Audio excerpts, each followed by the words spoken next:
The Minnesota Vikings 2020 season didn't exactly go as they planned, as they started out 0-2 with brutal losses to the Green Bay Packers, in which they gave up 43 points in a season opener, and they played one of the worst possible games a team can play in a Week 2 loss to the Colts that can best really be described as woeful. And as crazy as the title sounds, can the Minnesota Vikings win a Super Bowl in 2021? What I do want to point out is this is a team that, despite not being really a great roster in 2020, still had some very bright moments, as they won in Lambeau, and that was something that the Buccaneers had struggles doing. And believe it or not, the Vikings actually beat the Packers by more than what the Buccaneers did in the NFC Championship game. So what I do want to say is this team isn't, complete garbage, and just because they have Kirk Cousins does not mean that they're automatically written off. And I know people obviously like to make the Kirk jokes, as they, sometimes write themselves, but what I do want to say is it's not like this team is 2-14 going into the 2021 season, and I'm just trying to get clicks, because that is most certainly not the case. This is a team that played the Bucs in their stadium a million times better than what the Chiefs did in the Super Bowl, as they lost 26-14, and granted that is a double-digit loss, but what I do want to say is their kicker missed 3 field goals and an extra point. So if Dan Bailey does make all of those kicks, then you can see very quickly that's a 26-24 game coming down to the wire type game. So this team is not that far off, and that was with a woeful defense that was bottom 5 in a lot of categories that only improved in this offseason. And the offense was spectacular in 2020, as both Dalvin Cook and Justin Jefferson had career years, and what would they hope to build on in 2021? So just because they have Kirk Cousins and every other narrative that people like to make, do not think this team is that far off from a deep playoff run, especially with the uncertainty surrounding their arch rival, division rival Packers right now with Aaron Rodgers. So we're going to dive into the possibility of the Minnesota Vikings winning a Super Bowl in 2021 in today's video, but before we do that, please like the video and subscribe to the channel, as each only take a second to do, and it would be very much appreciated. Now let's begin.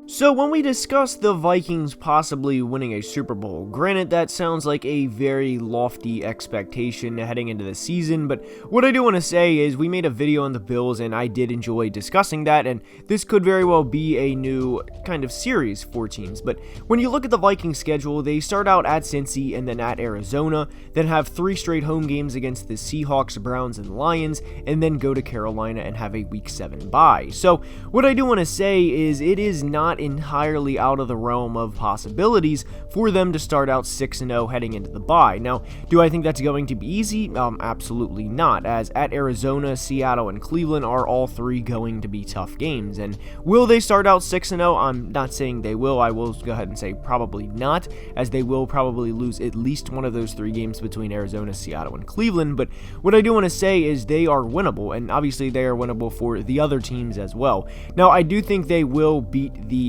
Bengals, Lions, and Panthers. I do think those are 3 solidified wins, but it's not out of the question for them to win the other games, and I don't think they're going to go into the bye at 3-3. I would personally be very surprised, and they have made a lot of improvements from last year to this year, including some of the biggest holes on the roster they had, like the defensive backs, for instance.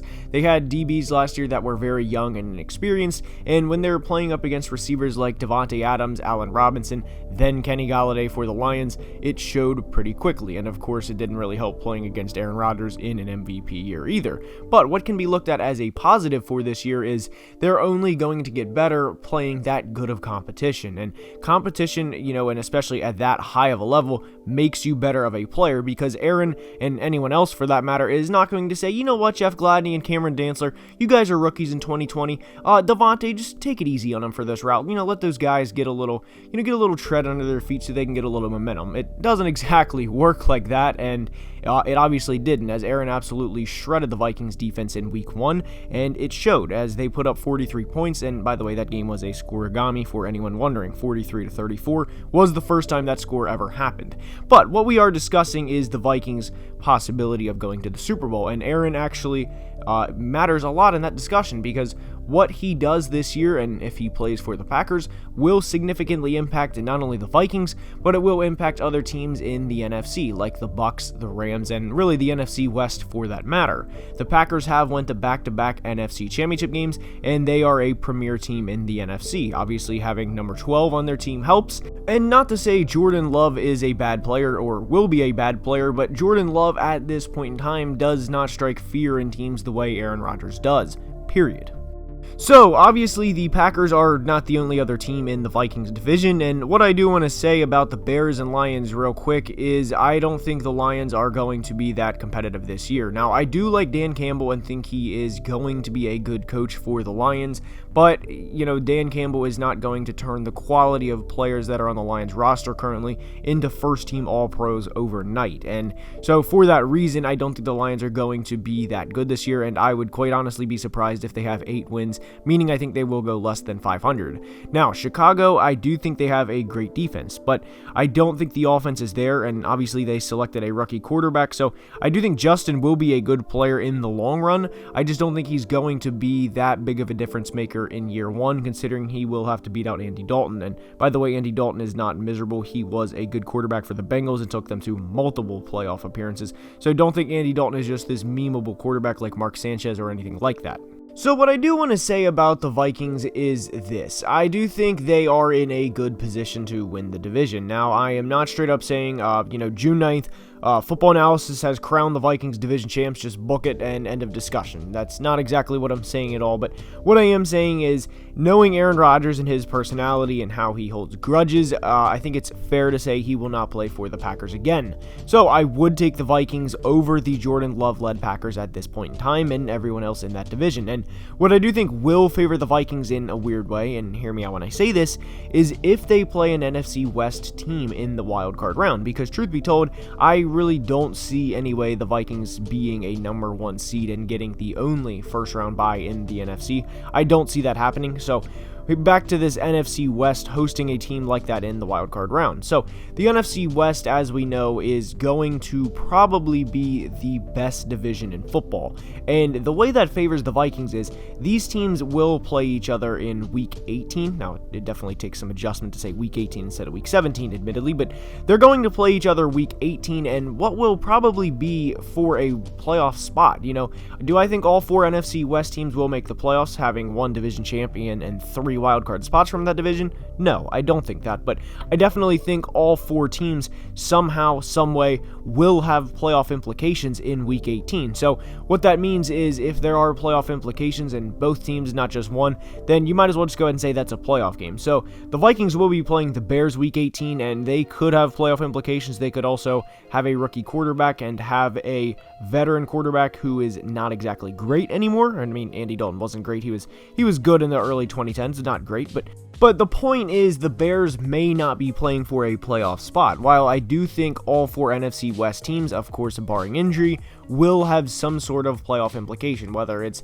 a team wins and another team has to lose. The point is they will probably be playing for a playoff spot. So I do think that would favor the Vikings in wildcard weekend, and again, assuming they are a 2 or a 3 seed, I don't think they would be the number 4 division winner because I just do not think that. But what I'm saying is if they get a team already just beat up and sore from the week before where they played a division rival in the Bears, but not necessarily to the extent the NFC West played, they could very easily get an NFC wildcard round to win. And I don't think there's really a lot of controversy to saying that, based on that scenarios. Now, getting further into the playoffs would certainly be difficult, as they would not go to the number 1 seed if they are a division winner, and they win the wildcard round, assuming, but it's going to be tough from there on out, no doubt. But what I do want to say is I don't think there is a team in the NFC that the Vikings can't beat. And by the way, that goes for a lot of the top teams. I don't think there's a team the Rams can't beat, the Bucs can't beat, the 49ers, the Packers with Aaron Rodgers, etc. You get what I'm saying. So having said this, the path for the Vikings to a Super Bowl is not going to be easy, and what I do want to say is it's not going to be easy for anybody else. And something I do want to get out of the way is because Matt Stafford has been traded to the Rams, people will automatically think that he is just going to be this plug and play and he's going to be this Super Bowl champion, multiple time Super Bowl champion now because he has Sean McVay, because he'll have Robert Woods and Cooper Kupp and Cam Akers, and we don't know till everything is played out. Now, could Matt Stafford become a Super Bowl champion in LA? Yes, I'm not saying he couldn't, but I just don't want to automatically assume the Rams are going to be this legitimate powerhouse with him there now. Do signs point to that, though? Yes, they do, and good for Matt Stafford as he's lost a lot in his career, though due in large part not to himself. So, the Vikings' path to a Super Bowl is tough. They're going to more than likely at some point have to go through either Russell Wilson, the Rams, or Tom Brady and the Bucs. And could they do that? Yes, they almost did actually 2 of those 3 things last year. They had the Seahawks on the rope in Seattle, and they lost the game in a very Vikings way, might I add, and the Bucs game was not as far apart as the score indicated. So I don't think the Vikings' path to the Super Bowl is that unrealistic. Now, obviously, you guys know I'm a Vikings fan, but what I do want to say is I think for the most part I am a realistic fan. Now, are we a over-dramatic fan base at times?